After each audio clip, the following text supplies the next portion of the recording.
Israel বলে ক্ষমতা আমাদের, সেই তুলনায় তো ফিলিস্তিন এবং ইসরায়েল দুইটা দেশের মধ্যে দুনিয়াবি ক্ষমতা কার বেশি? ফিলিস্তিনের না ইসরায়েলের? বোমা কার কাছে বেশি? অস্ত্র, ম্যান পাওয়ার, ডলার, বিভিন্ন দেশের সাপোর্ট, আরো জোরে বলেন না, টাকার খনি, তেলের খনি, পাওয়ারের খনি, সবচাইতে দুর্বল, সবচাইতে দুর্বল, সবচাইতে দুর্বল। এত দুর্বল হওয়ার পরেও ফিলিস্তিনিদেরকে দমাতে পারে নাই কেন?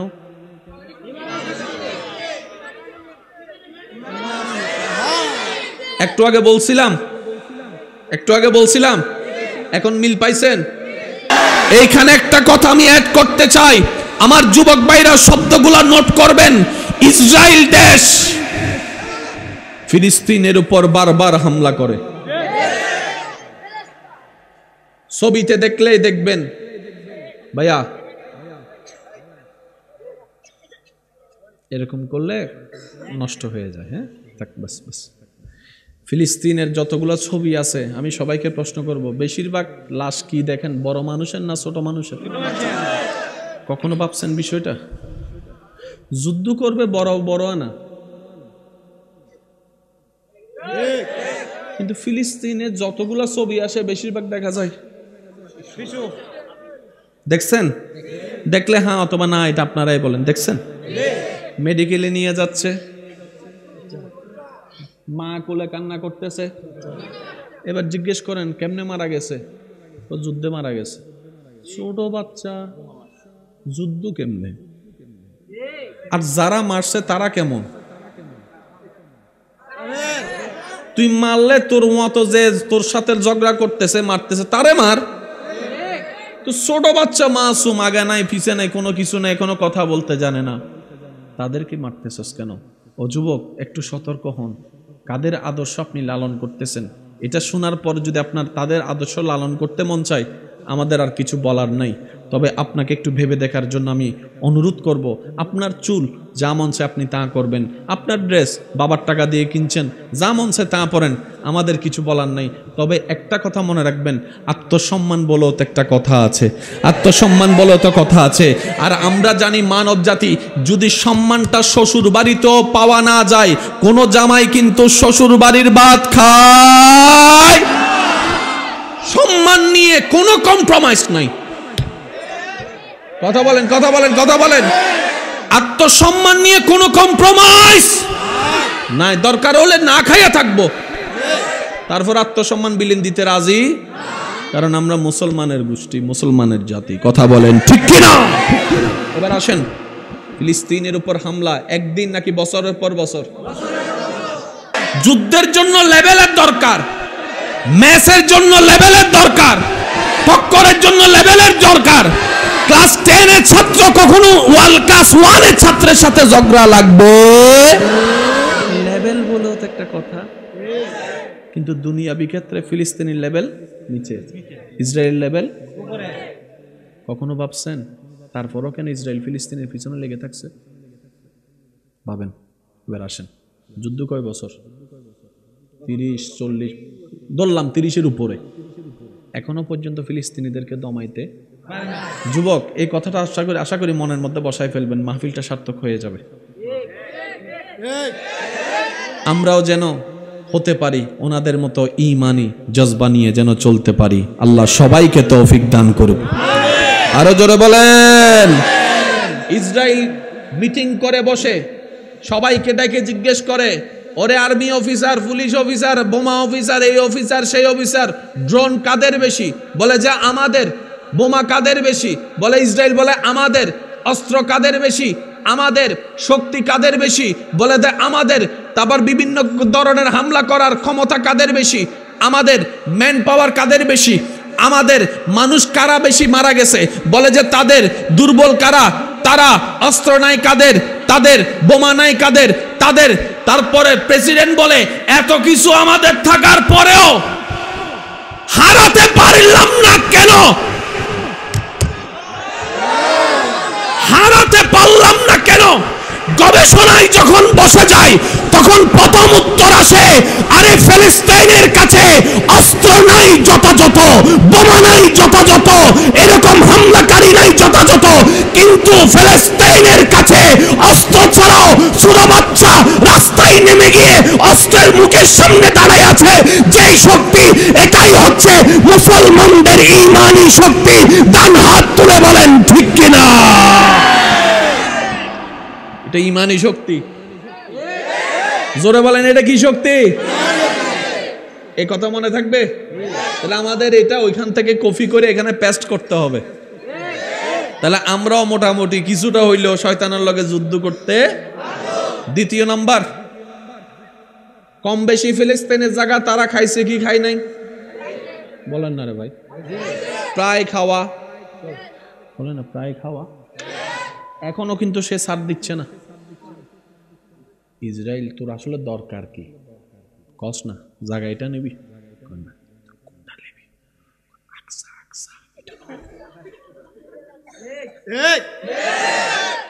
শব্দগুলো একটু বুঝবেন। যারা রাষ্ট্রবিজ্ঞান নিয়ে পড়ালেখা করেন, যারা মোটামুটি একটু আইডিয়া রাখেন, আপনারা একটু মিলাবেন। ইসরায়েলে কয় আমার যেমনে হোক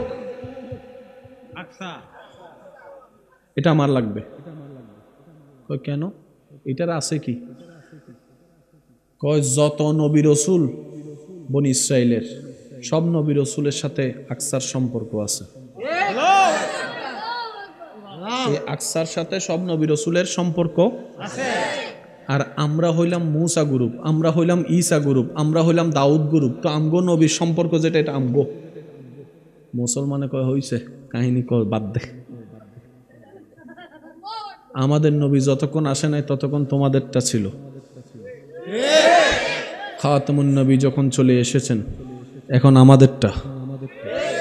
কথা বলেন, কথা বলেন, আর একটু জোরে বলেন ঠিক কিনা? ইসরায়েল বলে আমার এটা লাগবে, গোয়েন্দা দল বলে ইসরায়েল মশাই যাই কিছু করো এটা তুমি নিতে পারবে না। ইসরায়েল বলে ডলার যা লাগে আমি দিব। ডলার দিতে পারবি, পানিতে পয়সা যাইব, সব জায়গা পাবি, আকসা পাইতি না, আকসা পাইতি না। সে বলে কেন ফিলিস্তিন কেন হারে না? তখন উত্তর দেয় গবেষণা করে, ফিলিস্তিনের উপর আকসার জায়গার উপরে আল্লাহ তাআলার স্পেশাল একটা রহমত আছে, যার কারণে তুমি হাজার চেষ্টা করলো আকসা নিতে পারবে না। এবার অঙ্কটা একটু মিলাইয়েন। ঘটনার পরও কিছু ঘটনা বাকি, বলেন না ভাইয়া? ঘটনার পরও কিছু ঘটনা বাকি, ঘটনার আগেও কিছু ঘটনা বাকি। একটু কষ্ট দিব আপনাদেরকে, বিরক্ত হবেন না তো? উলামায়ে কেরামের জবানে আপনারা বারবার শুনেছেন, শুধু আমি একটু স্মরণ করে দিচ্ছি। এখান থেকে 144টা একটু বার করে, 144 নম্বর। আল্লাহ তাআলা আমাদেরকে নামাজ দেওয়ার পরে নবীজির নেতৃত্বে 17 মাস মুসলিম জাতি নামাজ পড়েছেন আকসাকে কেবলা বানিয়ে। সশরীরে মক্কা শরীফ, মদিনা শরীফ যারা গিয়েছেন, মদিনা শরীফ যারা গিয়েছেন, এমন কেউ থাকলে যদি একটু হাত তোলেন। 1 জন, 2 জন, 3 জন, 4 জন, 5 জন, 6 জন।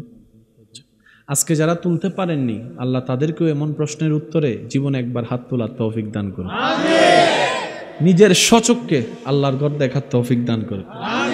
আল্লাহর ঘরকে সামনে রেখে রেখে যেন আমরা সবাই একদিন বলতে পারি, লব্বাইক আল্লাহুম্মা লব্বাইক, লব্বাইক লা শারীকা লাক লব্বাইক, ইন্নাল হামদা ওয়ান নি'মাতা লাক ওয়াল মুলক লা শারীকা লাক। আমার মনে হয় সবাই মিলে পড়লে একটু সুন্দর লাগবে। সবাই মিলে লব্বাইক আল্লাহুম্মা লব্বাইক, লব্বাইক লা শারীকা লাক লব্বাইক, ইন্নাল হামদা ওয়ান নি'মাতা লাক ওয়াল মুলক লা শারীকা লাক। শেষবারের মতো কারো জবান চুপ করে থাকবে না। লব্বাইক আল্লাহুম্মা লব্বাইক, লব্বাইক লা শারীকা লাক লব্বাইক, ইন্নাল হামদা ওয়ান নি'মাতা লাকা ওয়াল মুলক লা শারীকা লাক। উচ্চ আওয়াজ একবার বলেন আমিন। কত মাস? কত মাস? একটু নোট করবেন কথাগুলো। কত মাস? আকসা এইদিকে, কাবা এইদিকে, নবী এখানে। ও ইমানদার ভাই, নবীজি নামাজ পড়তেছেন আকসার দিকে, কপাল আকসার দিকে, নাক আকসার দিকে, দেহ আকসার দিকে, পিছনে জোরে বলেন পিছনে। মদিনাতুল মুনাওয়ারায়, আচ্ছা আপনাদের এখানে যে মসজিদগুলো আছে, এই মসজিদে ঢুকলে কেউ কখনো জিজ্ঞেস করবে ভাই কেবলা কোন দিকে, পশ্চিম কোন দিকে? কেউ জিজ্ঞেস করবে? ঢুকলে ওই যে দেখলেই বোঝা যায়। পৃথিবীতে একমাত্র মসজিদ মদিনাতুল মুনাওয়ারায়, নাম হচ্ছে মসজিদে জুল কেবলাতাইন। সুবহানাল্লাহ বলেন। গোগল মামাকে জিজ্ঞেস করলে এখন গোগল মামা উত্তর দিবে। মসজিদে জুল কেবলাতাইন, দুই কেবলার মসজিদ। প্রত্যেকটা মসজিদে আমরা যাই মেহরাব দেখি, গোল জায়গাটা কয়টা? ওই মসজিদে আল্লাহ নিয়ে গেলে দেখবেন ওইখানে দুইটা। গোল্ড অফ মদিনা, সুন্নিয়তের অহংকার। যে রব আমাদের হাজার গুনাহ দেখার পরেও দয়া করে, যিনি দয়া করে যাচ্ছেন, ওই রবের দরবারে আপন আপন জায়গা থেকে সর্বোচ্চ ভালোবাসা নিয়ে রবকে খুশি করার জন্য রবের বান্দা হিসেবে রবের দেওয়া শক্তি ব্যবহার করে রবের দেওয়া জবানকে সাথে নিয়ে শুকরিয়া আদায় করি। একবার চিৎকার দিয়ে বলি আলহামদুলিল্লাহ। আল্লাহ তাআলা আজকের এই মাহফিল যারা সাজিয়েছেন, যারা উপস্থিত হয়েছি, যারা সহযোগিতা করেছি, যারা উপস্থিত হয়েছিলেন, যারা উপস্থিত হব, যারা দূর থেকে আজকের মাহফিল শ্রবণ করছি, মেহেরবানি করে দয়াময় আল্লাহ আমাদের সকলের জীবনের অতীতকালের জানা অজানা সমস্ত কবিরা সগীরা গুনাহকে দয়া করে মাফ করে দিন, বলি আমিন।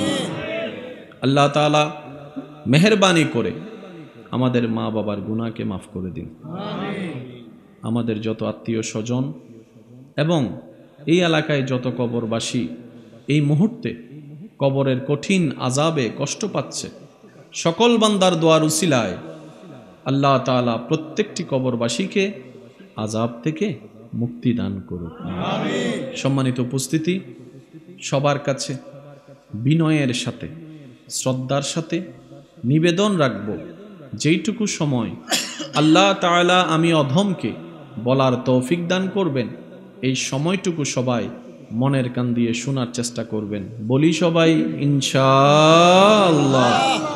আর আমাকে একটু শেষ পর্যন্ত আওয়াজ দিয়ে সহযোগিতা করতে যারা রাজি আছেন আল্লাহর খুশির জন্য, তারা একবার বলি মারহাবা। আর একটু ছোট করে বলি এই মাহফিল এইবার 39তম। কততম?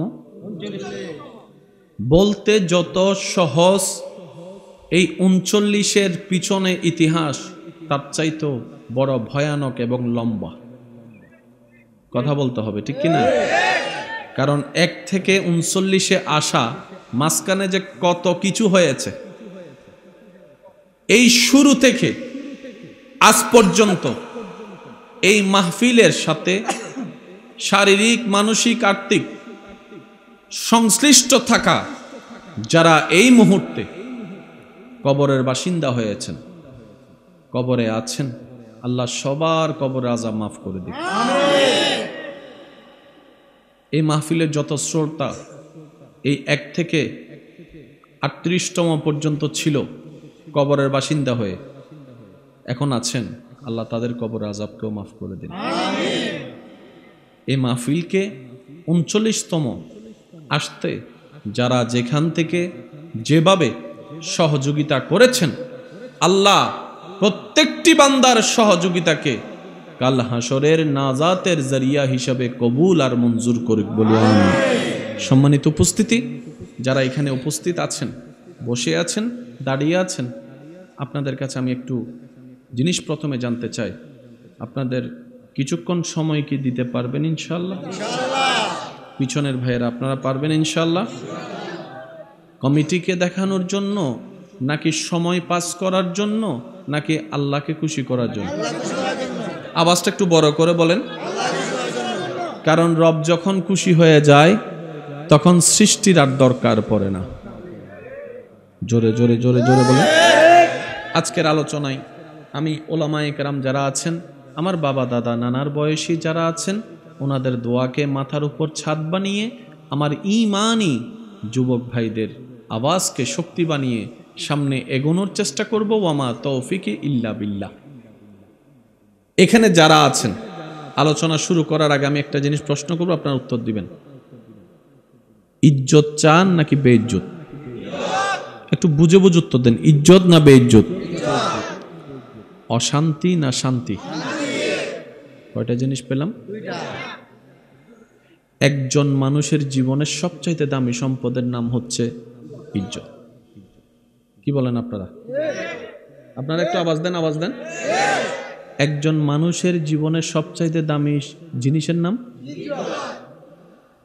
কেউ যদি আপনাকে অসম্মান করে পোলাও রোজ বিরিয়ানি দিয়ে খাবার দেয়,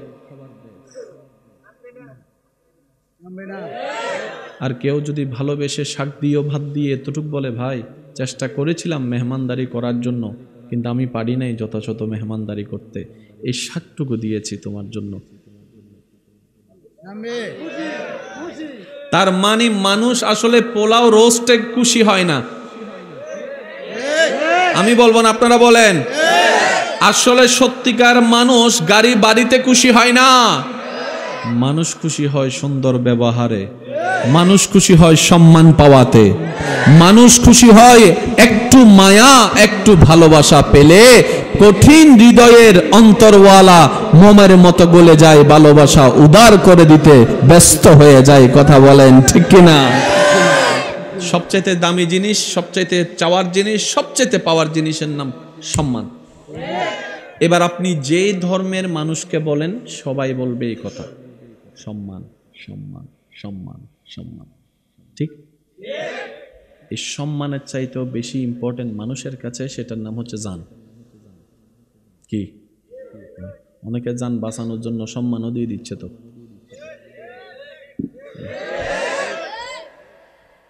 নিজের সম্মান বিলীন করে দিচ্ছে জান বাঁচানোর জন্য। এরকম হাজার হাজার মানুষও। এই এতটুক কথা যারা বুঝতে পেরেছেন তারা একবার বলেন মারহাবা।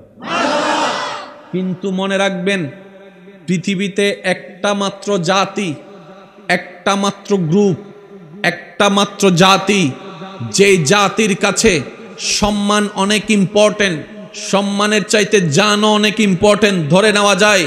কিন্তু একটা জাতি আছে যে জাতির কাছে সম্মানের চাইতো জানের চাইতো বড় ইম্পর্টেন্ট গুরুত্বপূর্ণ বিষয়ের নাম হচ্ছে ঈমান। এই জাতি হইলাম, জোরে বলেন না। এখানে যেই কোন একটা ছেলেকে আপনি জিজ্ঞেস করেন জান দিবি না ঈমান দিবি, আমার ভাইয়া বলবে আমি শুনি নাই তো। আরো জোরে বলেন। কেউ যদি বলে জান আপনার ঈমান দিবি নাকি ইজ্জত দিবি, ইজ্জত নে, ঈমান দিতে পারবো না। জানও নে, ঈমান দিতে পারবো না। তার ঐতিহাসিক সাক্ষী পৃথিবীর বুকে, এই জমিনের উপরে, মাটির উপরে, আসমানের নিচে স্বতন্ত্র রেখে যাওয়া সেই বদরের ময়দানের 313 জন সাহাবায়ে কেরাম। সুবহানাল্লাহ বলতে হবে ঈমানি আওয়াজে। 313 জন সাহাবায়ে কেরাম, না যুদ্ধ করার মতো উপযুক্ত তলোয়ার ছিল তাদের দলে, না বল্লম ছিল, না ঘোড়া ছিল, না প্রস্তুতি ছিল, না জনবল ছিল, কিন্তু প্রত্যেকটা কদম বদর অভিমুখে রওনা হওয়া শুরু করলো। সুবহানাল্লাহ সুবহানাল্লাহ সুবহানাল্লাহ। বদর অভিমুখে রওনা হওয়া শুরু করলো। সবারই তো অন্তরে পরিবারের মায়া থাকা, এটাই তো স্বাভাবিক। বাবার অন্তর তো সন্তানের চেহারা দেখলে শীতলতা আসবে, এটাই তো স্বাভাবিক। স্বামীরা তো 1 সেকেন্ডের জন্য হলো স্ত্রীদের মায়ায় মগ্ন হবে, এটাই তো স্বাভাবিক। কিন্তু সমস্ত মায়াকে পিছনে ফেলে, সমস্ত ধন সম্পদের লোভকে পিছনে ফেলে সাহাবায়ে কেরামগণ বদর অভিমুখে যখন রওনা হলেন, জগৎ জিজ্ঞেস করে তলোয়ার নাই যুদ্ধ করার, করবেন কি দিয়ে, আপনাদের কি জানের মায়া নাই? তখন সবাই উত্তর দেয় ইজ্জতের চাইতো, জানার চাইতো বেশি ইম্পর্টেন্ট মুসলমানের জন্য ঈমান, ঈমান, ঈমান, ঈমান, ঈমান, ঈমান। মুসলমান জাতি ঈমানের সামনে হাসি মুখে সমস্ত কিছু কুরবানি করে দেয়। চিৎকার দিয়ে বলেন সুবহানাল্লাহ। আল্লাহু আকবার।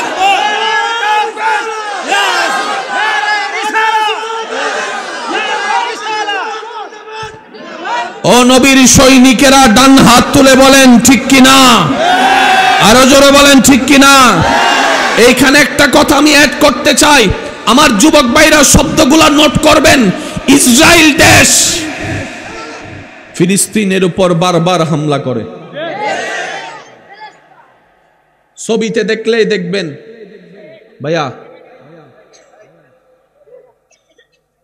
এরকম করলে নষ্ট হয়ে যায়। হ্যাঁ, বাস বাস। ফিলিস্তিনের যতগুলো ছবি আছে আমি সবাইকে প্রশ্ন করব, বেশিরভাগ লাশ কি দেখেন, বড় মানুষের না ছোট মানুষের? কখনো ভাবছেন বিষয়টা? যুদ্ধ করবে বড় বড় না, কিন্তু ফিলিস্তিনের যতগুলো ছবি আসে বেশিরভাগ দেখা যায় শিশু। দেখছেন? দেখলে হ্যাঁ অথবা না এটা আপনারাই বলেন। দেখছেন? মেডিকেলে নিয়ে যাচ্ছে, মা কোলে কান্না করতেছে, এবার জিজ্ঞেস করেন কেমনে মারা গেছে? ও যুদ্ধে মারা গেছে। ছোট বাচ্চা, যুদ্ধ কেমনে? আর যারা মারছে তারা কেমন? তুই মারলে তোর মতো যে তোর সাথে ঝগড়া করতেছে মারতেছে তারে মার। তো ছোট বাচ্চা মাসুম, আগে নাই পিছে নাই, কোনো কিছু নাই, কোনো কথা বলতে জানে না, তাদেরকে মারতেছস কেন? ও যুবক একটু সতর্ক হন, কাদের আদর্শ আপনি লালন করতেছেন। এটা শোনার পর যদি আপনার তাদের আদর্শ লালন করতে মন চায়, আমাদের আর কিছু বলার নাই। তবে আপনাকে একটু ভেবে দেখার জন্য আমি অনুরোধ করব, আপনার চুল যা মন চায় আপনি তা করবেন, আপনার ড্রেস বাবার টাকা দিয়ে কিনছেন, যা মন চায় তা পরেন, আমাদের কিছু বলার নাই। তবে একটা কথা মনে রাখবেন, আত্মসম্মান বলেও তো একটা কথা আছে, আত্মসম্মান বলেও তো কথা আছে। আর আমরা জানি মানব জাতি যদি সম্মানটা শ্বশুর বাড়িতেও পাওয়া না যায়, কোনো জামাই কিন্তু শ্বশুর বাড়ির ভাত খায়। সম্মান নিয়ে কোনো কম্প্রোমাইজ নাই। কথা বলেন, কথা বলেন, কথা বলেন। আত্মসম্মান নিয়ে কোনো কম্প্রোমাইজ নাই। দরকার হলে না খাইয়া থাকবো, তারপর আত্মসম্মান বিলীন দিতে রাজি, কারণ আমরা মুসলমানের গোষ্ঠী, মুসলমানের জাতি। কথা বলেন ঠিক কিনা? এবার আসেন, ফিলিস্তিনের উপর হামলা একদিন নাকি বছরের পর বছর? এবার আমি প্রশ্ন করব, মুরব্বীরা চুপ থাকবেন, শুধু যুবকরা উত্তর দিবেন। ফিলিস্তিন এবং ইসরায়েল দুইটা দেশের মধ্যে দুনিয়াবি ক্ষমতা কার বেশি, ফিলিস্তিনের না ইসরায়েলের? বোমা কার কাছে বেশি? অস্ত্র, ম্যান পাওয়ার, ডলার, বিভিন্ন দেশের সাপোর্ট, আরো জোরে বলেন না। টাকার খনি, তেলের খনি, পাওয়ারের খনি।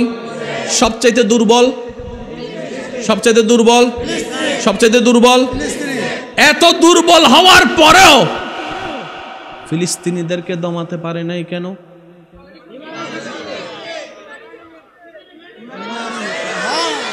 একটু আগে বলছিলাম, এখন মিল পাইছেন? ইসরায়েল বলে ক্ষমতা আমাদের, সেই তুলনায় তো আচ্ছা এখানে তো বললে এখন বুঝবেন, এমনি কইলে বুঝেন। আর্জেন্টিনা ব্রাজিলের খেলা,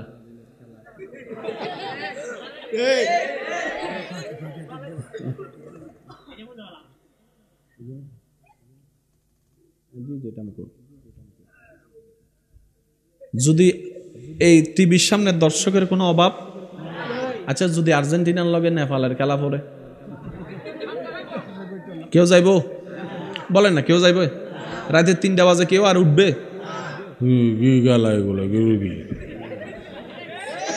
কথা বলেন, কথা বলেন।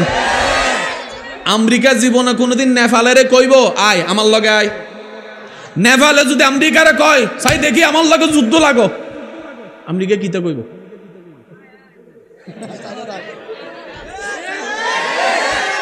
হাতি মামা যখন দাঁড়ায় থাকে, ছোট্ট কুত্তার বাচ্চা যাইয়া যখন লেজের মধ্যে ঘেউ ঘেউ করে, হাতি কি কিছু করে? মনোযোগই দেয় না। ইতে কি ভাই, কথা বলেন ঠিক কিনা? যুদ্ধের জন্য লেভেলের দরকার, ম্যাচের জন্য লেভেলের দরকার, টক্করের জন্য লেভেলের দরকার। ক্লাস 10 এর ছাত্র কখনো ক্লাস 1 এর ছাত্রের সাথে ঝগড়া লাগবে, লেভেল বলে তো একটা কথা। কিন্তু দুনিয়াবি ক্ষেত্রে ফিলিস্তিনের লেভেল নিচে, ইসরায়েল লেভেল উপরে। কখনো ভাবছেন? তারপরও কেন ইসরায়েল ফিলিস্তিনের পিছনে লেগে থাকছে? ভাবেন। এবার আসেন, যুদ্ধ কয় বছর? 30-40, ধরলাম 30-এর উপরে। এখনো পর্যন্ত ফিলিস্তিনিদেরকে দমাইতে। যুবক, এই কথাটা আশা করি মনের মধ্যে বসায় ফেলবেন, মাহফিলটা সার্থক হয়ে যাবে। আমরাও যেন হতে পারি ওনাদের মতো ঈমানি জজবা নিয়ে যেন চলতে পারি। আল্লাহ সবাইকে তৌফিক দান করুক। আরো জোরে বলেন। ইসরায়েল মিটিং করে বসে সবাইকে ডেকে জিজ্ঞেস করে, ওরে আর্মি অফিসার, পুলিশ অফিসার, বোমা অফিসার, এই অফিসার সেই অফিসার, ড্রোন কাদের বেশি? বলে যে আমাদের। বোমা কাদের বেশি? বলে ইসরায়েল বলে আমাদের। অস্ত্র কাদের বেশি? আমাদের। শক্তি কাদের বেশি? বলে দেয় আমাদের। তারপর বিভিন্ন ধরনের হামলা করার ক্ষমতা কাদের বেশি? আমাদের। ম্যান পাওয়ার কাদের বেশি? আমাদের। মানুষ কারা বেশি মারা গেছে? বলে যে তাদের। দুর্বল কারা? তারা। অস্ত্র নাই কাদের? তাদের। বোমা নাই কাদের? তাদের। তারপরে প্রেসিডেন্ট বলে এত কিছু আমাদের থাকার পরেও হারাতে পারলাম না কেন? হারাতে পারলাম না কেন?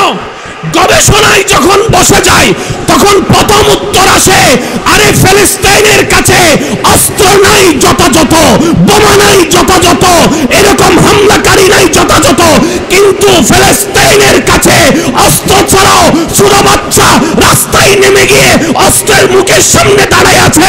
যেই শক্তি, এটাই হচ্ছে মুসলমানদের ঈমানি শক্তি। ডান হাত তুলে বলেন ঠিক কিনা? এটা ঈমানি শক্তি। জোরে বলেন, এটা কি শক্তি? এই কথা মনে থাকবে? তাহলে আমাদের এটা ওইখান থেকে কপি করে এখানে পেস্ট করতে হবে। তাহলে আমরাও মোটামুটি কিছুটা হইলেও শয়তানের লগে যুদ্ধ করতে। দ্বিতীয় নাম্বার, কম বেশি ফিলিস্তিনের জায়গা তারা খাইছে কি খাই নাই? বলেন না রে ভাই। প্রায় খাওয়া, বলেন না, প্রায় খাওয়া। এখনো কিন্তু সে ছাড় দিচ্ছে না। ইসরায়েল তোর আসলে দরকার কি? কস না, জায়গা এটা নিবি,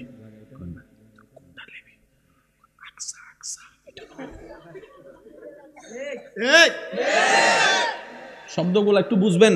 যারা রাষ্ট্রবিজ্ঞান নিয়ে পড়ালেখা করেন, যারা মোটামুটি একটু আইডিয়া রাখেন, আপনারা একটু মিলাবেন। ইসরায়েলে কয় আমার যেমনে হোক এটা আমার লাগবে। কেন? এটার আছে কি? কয় যত নবী রসুল বনি ইসরায়েলের, সব নবী রসুলের সাথে আকসার সম্পর্ক আছে। এই আকসার সাথে সব নবী রসুলের সম্পর্ক আছে। আর আমরা হইলাম মুসা গ্রুপ, আমরা হইলাম ঈসা গ্রুপ, আমরা হইলাম দাউদ গ্রুপ। তো আমগো নবীর সম্পর্ক যেটা, এটা আমগো। মুসলমানে কয় হইছে, কাহিনী কয় বাদ দে। আমাদের নবী যতক্ষণ আসে নাই ততক্ষণ তোমাদেরটা ছিল। খাতামুন নবী যখন চলে এসেছেন এখন আমাদেরটা। কথা বলেন, কথা বলেন, আর একটু জোরে বলেন ঠিক কিনা?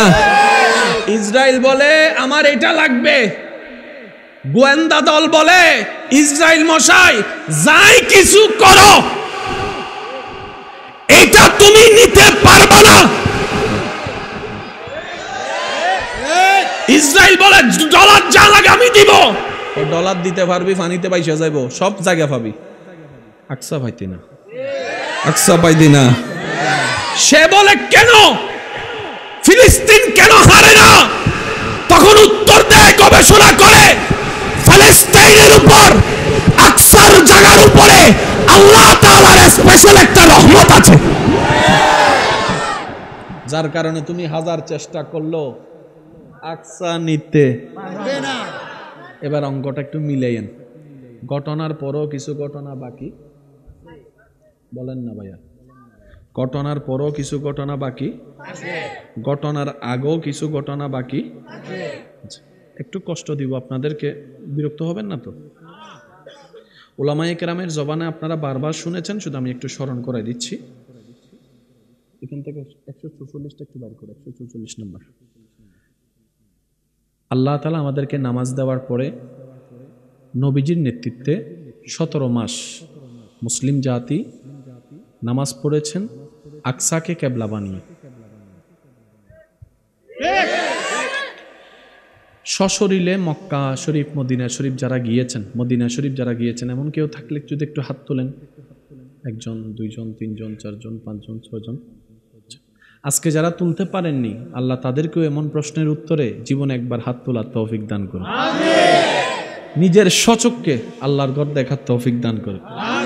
আল্লাহর ঘরকে সামনে রেখে রেখে যেন আমরা সবাই একদিন বলতে পারি, লব্বাইক আল্লাহুম্মা লব্বাইক, লব্বাইক লা শারীকা লাক লব্বাইক, ইন্নাল হামদা ওয়ান নি'মাতা লাক ওয়াল মুলক লা শারীকা লাক। আমার মনে হয় সবাই মিলে পড়লে একটু সুন্দর লাগবে। সবাই মিলে লব্বাইক আল্লাহুম্মা লব্বাইক, লব্বাইক লা শারীকা লাক লব্বাইক, ইন্নাল হামদা ওয়ান নি'মাতা লাক ওয়াল মুলক লা শারীকা লাক। শেষবারের মতো কারো জবান চুপ করে থাকবে না। লব্বাইক আল্লাহুম্মা লব্বাইক, লব্বাইক লা শারীকা লাক লব্বাইক, ইন্নাল হামদা ওয়ান নি'মাতা লাক ওয়াল মুলক লা শারীকা লাক। উচ্চ আওয়াজ একবার বলেন আমিন।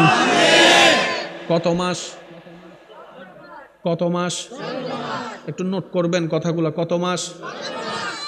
আকসা এইদিকে, কাবা এইদিকে, নবী এখানে। ও ইমানদার ভাই, নবীজি নামাজ পড়তেছেন আকসার দিকে,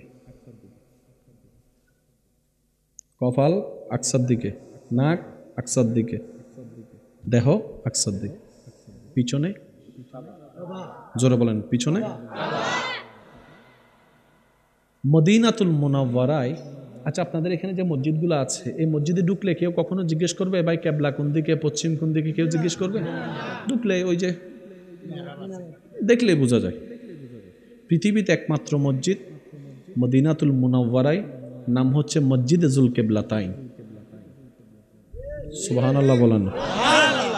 গোগল মামাকে জিজ্ঞেস করলে এখন গোগল মামা উত্তর দিবে। মসজিদে জুল কেবলাতাইন, 2 কেবলার মসজিদ। প্রত্যেকটা মসজিদে আমরা যাই মেহরাব দেখি, গোল জায়গাটা কয়টা? ওই মসজিদে আল্লাহ নিয়ে গেলে দেখবেন ওইখানে 2টা। না সুবহানাল্লাহ রাইখা দেন, ঘরে যাইয়া কইেন। সাই দেখি ফুল ভলিউম একবার সুবহানাল্লাহ বললে দেখি শুনতে কেমন লাগে। নবীর উম্মতের ইশকের আওয়াজ দিয়ে একবার বলেন তো সুবহানাল্লাহ। মেহরাব কয়টা? 2টা।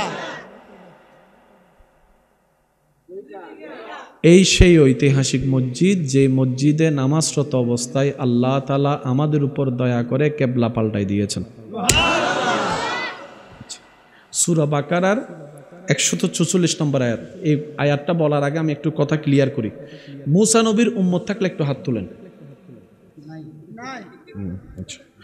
দাউদ আলাইহিস সালামের উম্মত যদি ফাঁকে ফাঁকে বসে থাকেন? নবী রাহমাতুল লিল আলামিনের উম্মত যারা 2 হাত তুলে দেখান।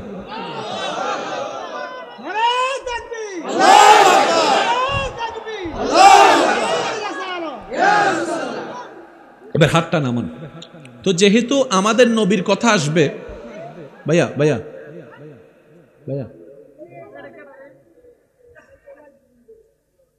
এই যে আব্বু, যেহেতু আমরা নবী রাহমাতুল লিল আলামিনের উম্মতের দলের, তাহলে নবীর কথা শুনে কারা খুশি হবে? তারা না আমরা? এটা তো কমন কথা। সিডেঙ্গে কা হতা আছে ওয়া হতা যাতা যাত্তা নাকি এরা গাট্টা নেই। সিরিঙ্গল আরকল হদে যাতে যাত টানে ওয়া কেরা গাট টানে যে জিবেরি তিতে রইল টানিব দেয় না নিজের ফাল হালাইলেও বালা ইয়া নুবুজিরে ঠিক হদ দিয়ে না আরেক মজা। আচ্ছা যাই হোক, সূরা বাকারার 144 নম্বর আয়াত। আমি বলছি উলামায়ে কেরামে শুধু দোয়া চাচ্ছি, আর যুবক যারা নবীর সৈনিকরা আছেন একটু মনোযোগ দিবেন। এদিকে কি, এদিকে হচ্ছে নবীজি নামাজ পড়ছেন, আকসার দিকে নামাজরত অবস্থায় আপনার নবী, আমার নবী, আমাদের নবী, রাহমাতুল্লিল আলামিন নবী, সকল নবীদের ইমাম নবী, সুবহানাল্লাহ বলেন, সকল নবীদের ইমাম নবী, শাফিউল মুজনবিন নবী, রাহাতাল আশিকিন ওয়ালা নবী নামাজ অবস্থায় বারবার আসমানের দিকে তাকান। সুবহানাল্লাহ। আপনার আমি যদি নামাজের মধ্যে একটু এরকম করি,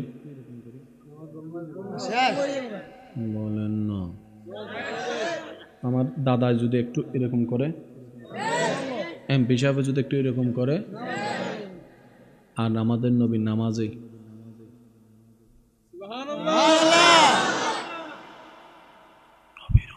প্রস্তুত আছেন তো? নবী তাকাচ্ছেন, দেখতেছেন আল্লাহ, কাহিনী তো শেষ। এটা কোরআনে বলার কি? এটা তো একটা ছোট ঘটনা না। আল্লাহ পাক বলে যে আমার নবী তাকাচ্ছে, আমি কোরআনে বলবো না, তা কেমনে হয়? সূরা বাকারার 144 নম্বর আয়াতে নবীজির, আপনার নবী যে তাকাইছে সেটা পর্যন্ত আল্লাহ কোরআনে বলে দিবে। Can you imagine that? ছোট্ট ছোট্ট বিষয় পর্যন্ত আল্লাহ কোরআনে তুলছে। কোন কোরআনে? যে কোরআনে কোনো সন্দেহ। এবার আমি বলছি, আমরা তার হাফেজে কোরআন হওয়ার সৌভাগ্য হয় নাই, হাফেজে কোরআনদের মতো পড়তে চাইলেও পারি না, তারপরও চেষ্টা করছি। বিসমিল্লাহির রহমানির রহিম, সূরা বাকারার 144 নম্বর আয়াত। কত নম্বর আয়াত? আজকে একটা কথা মনে রাখবেন, কোরআন পড়া একটা জিনিস, অর্থ করা আরেক জিনিস। অর্থ করা একটা জিনিস, বুঝতে পারা আরেক জিনিস। বুঝতে পারা এক জিনিস, গবেষণা করা আরেক জিনিস। সমস্ত কোরআন আছে সূরা ফাতিহায়।